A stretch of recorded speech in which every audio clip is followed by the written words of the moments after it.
Give me a break. Give me a break. That's what I'm talking about. And all these guys do this shit. Stick to the truth, man. See, what happens is they do all that, and then these dogs end up as the grandparents of the stud dogs that they're breeding to, or the parents actually of the stud dogs. And so so when you breed, these dogs that we're talking about become the grandparent of the puppies that you've got. And you're like expecting, you know, Rick Rude. But you know what you get? You get Rick Rude. And you're like, well, what the fuck happened? Well, nothing happened. You got exactly what was, you know, good old dog.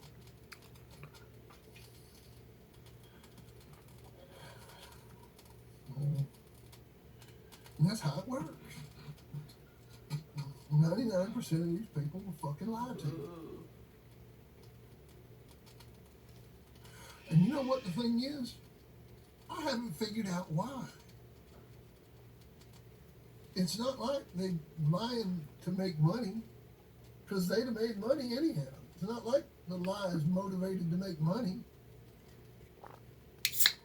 I mean, like hanging those papers on Buck, the regular pedigree was better than the one he put on him. I mean, what the hell?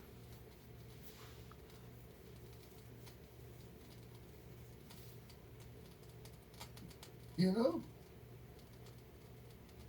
Why you wanna fuck up a good thing? Just tell the damn truth, man. I swear to you, in the end, it'll all be alright. It'll all be alright.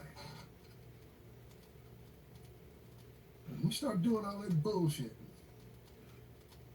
and you start hanging all that paper. No, but it's obvious why he did it. He did it to make it a pure breed. He did it to make it look pure. All those guys do that shit. They do it to make it look kind of like my Donald dog's pedigree. They do it to make it look like this. Peter. They do it to make it look like this. Class. I need to draw some pampers out. But they can't make it look like that because they don't have the dogs to make it look like that. And so what they do is they make a cross, but and then they just show it on paper that it's inbred like that.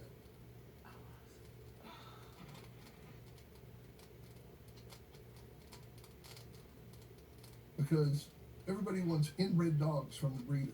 They don't want it where it's crossed out. Where the breeders put other blood in it, you know that. They don't want it. They're like, oh. But actually, in retrospect, Buck's real pedigree was a much better pedigree. He was explained a better producer than all the other dogs that were bred like him.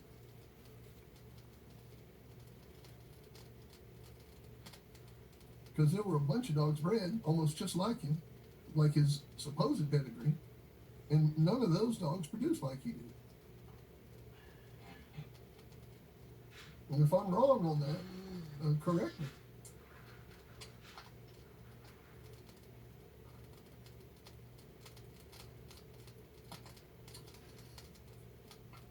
Well, if he was off a Little Tater, I think the only other dog off a Little Tater that was worth a damn was wasn't Hollingsworth's bitch off a Little Tater?